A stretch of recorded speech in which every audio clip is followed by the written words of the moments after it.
এই মাত্র চোদাচুদি শেষ করে তোমাদের জন্য চোদাচুদির গল্পটি শেয়ার করার জন্য আমি চলে এলাম বন্ধুরা। আমি আছি তোমাদের সাথে দেবর ভাবির চোদার গল্প নিয়ে। আজ আমার স্বামী বাড়িতে নেই, সে ব্যবসার কাজে বাইরে গেছে, চিটাগং গিয়েছে। তো আমরা বিয়ের পরে আলাদা হয়ে গিয়েছিলাম। তো আমি আমার হাজবেন্ডকে নিয়ে আলাদা আলাদা ফ্ল্যাটে থাকি, আর আমার দেবর সে আমার শ্বশুর শাশুড়ি এবং তার ওয়াইফকে নিয়ে আলাদা থাকে। তো আমার যখন বিয়ে হয় তখন আমার দেবরের বয়স প্রায় 24-25, আমার হাজবেন্ডের বয়স ছিল 28-29-এর মতো। তো আমার যখন বিয়ে হয় তখন ও বিয়ে করেনি, কিন্তু তখন থেকে ওর আমার প্রতি অনেক লোভ ছিল। তো যখনই সুযোগ পেত তখনই খাওয়ার পরে আমার আঁচল দিয়ে মুখ মোছা, আমার সাথে গল্প করা, আমাকে কোথাও ঘুরতে নিয়ে যাওয়া, আমার জন্য স্পেশাল কোনো কিছু নিয়ে আসা, এগুলোর অনেক বেশি শখ ছিল। তো আমি এগুলো থেকে বুঝতাম যে অ্যাকচুয়ালি ও কেন আমার জন্য এত কিছু করছে। তা আমি কখনো ওকে পাত্তা দিতাম না, লাই দিতাম না। কিন্তু বিয়ের পরে প্রথম প্রথম আমার স্বামী আমাকে খুব ভালো চুপতে পারতো। তো এরকম ভাবে প্রায় 7-8 মাস সে ভালোই আমাকে চুদলো। চুদার পরে আস্তে আস্তে দেখছি যে তার চুদার ইন্টারেস্ট কমে যাচ্ছে, সে ভালো চুদতে পারছে না। তার রাতে কাজ শেষ করে, অফিস শেষ করে বাসায় আসার পরে ঘুম পাচ্ছে। আমি তাকে রাতের বেলা সুন্দর করে সেজে গুজে থাকি, তাকে চুদার জন্য আহ্বান জানাই, আর সে আমাকে বলে শরত আমার এখন ঘুম পাচ্ছে। যখন সে এসব বলে নাক ডেকে ঘুমায় তখন আমি আমার দেবরের সাথে গল্প করি, ফেসবুকে চ্যাটিং করি, আমার দেবরকে বলি যে আমার এখন এই অবস্থা হচ্ছে। তো ওকে এভাবে জানাতে জানাতে, আর ওর মনের মধ্যে তো আগে থেকেই আমার জন্য ভালো লাগা ছিল। একদিন রাতে প্রায় তখন 1:30 আমার দেবর বলেই বসলো যে ভাই যেহেতু নাক ডেকে ঘুমাচ্ছে আর ও তো তোমাকে চুদে শান্তিও দিতে পারে না, তাইলে আর ভাইয়ের সাথে থেকে তোমার কি লাভ ওখানে থেকে, তুমি ভাইয়ের বউ হয়েই থেকো ভাইয়ের সাথে, কিন্তু চুদা দিবে আমার সাথে। তো দেবর যখন এটা বললো আমি মনে মনে একটু আনন্দিতই হলাম, কারণ ইচ্ছা মতো চুদা দিতে চাইলেও দিতে পারছিলাম না। কারণ আমার হাজবেন্ড চুদায় অক্ষম হয়ে গেছে, তার ধনে আর এখন জোর নেই, আর সে কাজ করতে করতে এতই বেশি ক্লান্ত থাকে যে তার চোদার মতো ক্ষমতাই থাকে না। তো দেবর আমাকে যখন বলল যে সেই আমাকে চুদবে, তখন আমিও মনে মনে খুশি হলাম।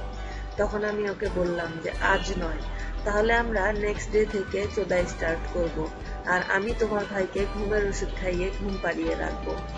ও বললো যে হ্যাঁ তাহলে তো ভালোই হয়, আমরা সারা রাত ইচ্ছা মতো চুদাচুদি করে তারপরে তুমি ভোরবেলা যেতে পারবে। আর ঘুমের ওষুধ না খাওয়ালে সে আলা যদি টের পেয়ে যায় তাহলে দেখা গেল যে আগেই তোমাকে আমার ছেড়ে দিতে হবে। আমি বললাম যে হ্যাঁ ঠিক আছে। তারপর আমি নেক্সট ডেতে সেটাই করলাম, আমার হাজবেন্ডকে খাইয়ে দাইয়ে তাকে আমি ঘুমের ওষুধ খাইয়ে দিলাম। তো সে তো এমনি ক্লান্ত, ঘুমানোর জন্য অস্থির। এবার ঘুমের ওষুধ খাওয়ানোর পর সে খাওয়া দাওয়ার 10 থেকে 12 মিনিট পরেই ঘুমিয়ে গেছে। ঘুমিয়ে গেলেই আমি দেবরকে একটা ফোন দিয়ে বললাম যে গেটটা খোলো, আমি তোমার রুমে আসছি। তো আমার দেবর তো মহা আনন্দে সে সেদিন ঘর টর গুছিয়ে বিছানা টিছানা ফুল টুল এনে সেইভাবে করে সাজিয়ে রেখেছে।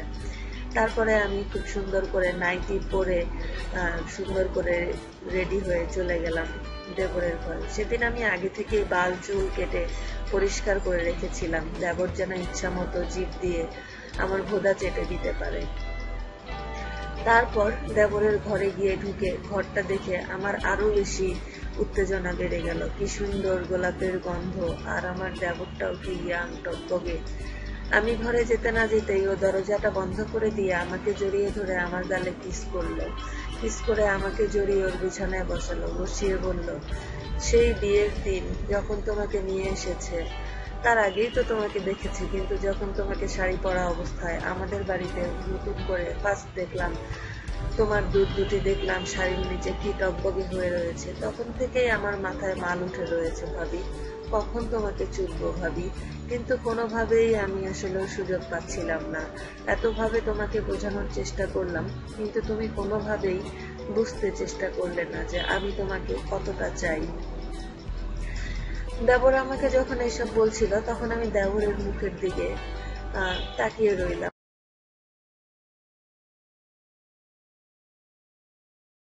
আর ভাবলাম যে কে চায় আর কে চুপতে পারে না। আমি ওর ভাইকে চোদানোর জন্য কত চেষ্টা করি, আর এই বেচারা আমাকে চোদার জন্য কি অস্থিরটাই না হয়ে আছে। এই ভাবতে ভাবতে লুঙ্গিটাকে টেনে দেবরের কানের দিকে নিয়ে এসে দেবরের ধন বরাবর হাত দিয়ে ধনটাকে ধরার চেষ্টা করলাম। তারপর দেবরের ধনটা ধরতেই দেখি দেবরের ধনটা ফুলে দাঁড়িয়ে লম্বা মোটা হয়ে রং হয়ে আসছে। বুঝলাম আমি আসবো এই চিন্তা করে দেবরের মাথায় মাল উঠে রয়েছে। তারপর দেবরকে বললাম যে তাই, আমারও তো তোমাকে ভালো লাগতো দেবর হিসেবে, কিন্তু যখন থেকে তোমার ভাই আমাকে আর চুকতে পারছে না, তখন থেকেই তো আমি সবকিছু তোমার সাথে শেয়ার করলাম। আর তুমি যখন আমাকে তোমার এখানে আসতে বললে চুদা খাওয়ার জন্য, তখন তো আমি আরো পাগল হয়ে গেছি। দেখো না তোমার জন্য নিজেকে কত সুন্দর করে চুদা দেওয়ার জন্য প্রস্তুত করে নিয়ে এসেছি। এই বলে ভাবি জড়িয়ে ধরলো দেবরকে, আমি জড়িয়ে ধরলাম আমার দেবরকে।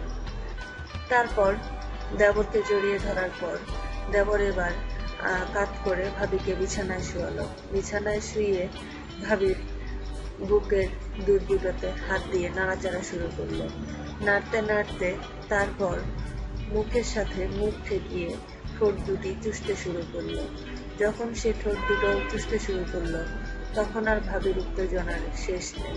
বন্ধুরা বলে রাখি, ভাবি কিন্তু আমি, আমার দেবরের সাথে চোদাচুদির গল্পই কিন্তু তোমাদের বলছি। তারপর যখন আমার দেবর আমার ঠোঁট চুষতে শুরু করলো, তখন আমি আমার দেবরের হাত নিয়ে আমার দুধে দিলাম।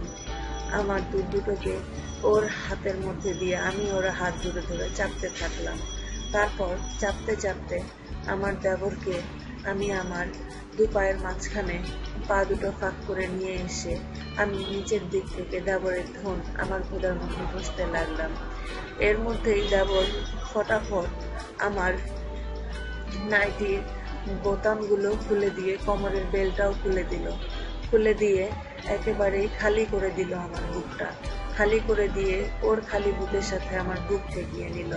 তখন আমি নিচে থেকে ওর লুঙ্গিটা হাত দিয়ে টেনে সাটাম করে সরিয়ে দিলাম। এরপরও ঠাস করে ওর মুখটা নিয়ে এসে আমার দুধের নিপলের মধ্যে রেখে দাঁত দিয়ে কুচকুচ করে কামড় দিতে লাগলো। ওই কামড়ে আমার সেক্সের উত্তেজনা আরো বেড়ে গেল। তারপর আমি বুঝলাম যে আমার দেবর এবার আমাকে চুদবে। তারপরে সে আমার দুধ দুটো কামড়াতে কামড়াতে আমার নাভিতে চলে গেল। নাভিতে গিয়ে এবার আমার নাভি চুষতে শুরু করলো। তারপর আস্তে আস্তে আমার ভোদার মধ্যে চলে গেল। ভোদার মধ্যে গিয়ে নাক মুখ ডুবিয়ে দিয়ে আমার ভোদা খাওয়া শুরু করে দিল। এমন ভাবে ভোদা খাচ্ছিল মনে হচ্ছিল ও জীবনে ভোদাই দেখেনি। তারপর ভোদার মধ্যে নাক মুখ ডুবিয়ে চাটতে চাটতে ও যখন চাটছিল, তখন আমার ভোদা থেকে এমনিতেই একটু একটু করে পানি বেরিয়ে আসছিল। পানি বেরিয়ে এসে ও সেই বেরিয়ে আসা পানি খাচ্ছিল আর বলছিল, ও ভাবি খুব মজা, খুব শান্তি পাচ্ছি। তারপরে নাক মুখ ডুবিয়ে খেতে খেতে এবার ও আবার উপরে এসে আমার দুধ খেতে শুরু করলো। দুধ খেতে খেতে ও ওর পা দুটো ফাঁক করে আমার উপরে আসলো। এসে ওর ধনটা আমার নাভির মধ্যে লেপে দিল। তখন বুঝলাম ওর ধন দিয়েও পানি বেরোচ্ছে। সেই পানি আমার নাভির মধ্যে লেপে গেল। তারপরে আমার পা দুটোকে ফাঁক করলো। ফাঁক করে ও এবার আমার ভোদার মধ্যে ওর ধন দেওয়ার জন্য ধন যখন আমার ভোদার দিকে সেট করতে গেল, তখনই আমার ভোদা খপ করে কামড় দিয়ে ওর ধনটাকে আমার ভোদার ভিতরে পুরে নেওয়ার জন্য অস্থির হয়ে নিচে থেকে ধাক্কা দিতে লাগলো। কারণ কতদিন আমার ভোদা শান্তির চোদা খায়নি। তারপর আমার দেবর যখন উপর থেকে আমার ভোদার মধ্যে ধন ঢুকিয়ে ঠাপাতে লাগলো, তখন আমি দেবরকে বলছিলাম, ও জান খুব মজা, কি শান্তি, তুমি মজা পাচ্ছ না? তখন ও বলল, হ্যাঁ ভাবি খুব মজা পাচ্ছি, তুমি যে একটা সেক্সি মাল, তোমাকে চুদে মজা না পেলে আমি তো আর কাউকে চুদে মজা পাবো না। এই বলে আমার দেবর উপর থেকে আমাকে ঠাপাতেই লাগলো। ও আমাকে উপর থেকে ঠাপাচ্ছে, আমি ওকে নিচ থেকে ঠাপাচ্ছি। ঠাপাতে ঠাপাতে বুঝতে পারলাম আমার দেবরের মাল আউট হয়ে যাবে। তারপর যখনই বুঝলাম, তখনই আমি নিচে থেকে জোরে জোরে ধাক্কা দিয়ে আমার মাল আউট করে ফেললাম। আর আমার নিচের ধাক্কা খেয়ে আমার দেবরের মালও আউট হয়ে গেল। যখন আমার দেবরের মাল আউট হচ্ছিল, তখন আমার দেবর, ওফ আ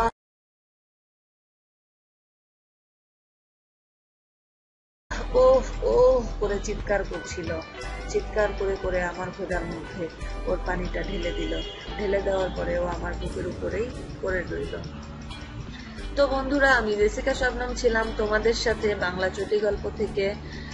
আমি আশা করছি আমার গল্পটি, আমার ভিডিওটি তোমাদের ভালো লাগবে। আর আমার ভিডিও বা আমার বাংলা চটি গল্পটি যদি তোমাদের ভালো লেগে থাকে, তাহলে তোমরা অবশ্যই আমার চ্যানেলটি সাবস্ক্রাইব করবে, লাইক দেবে, কমেন্টস করবে, শেয়ার করবে এন্ড আমার সঙ্গে থাকবে।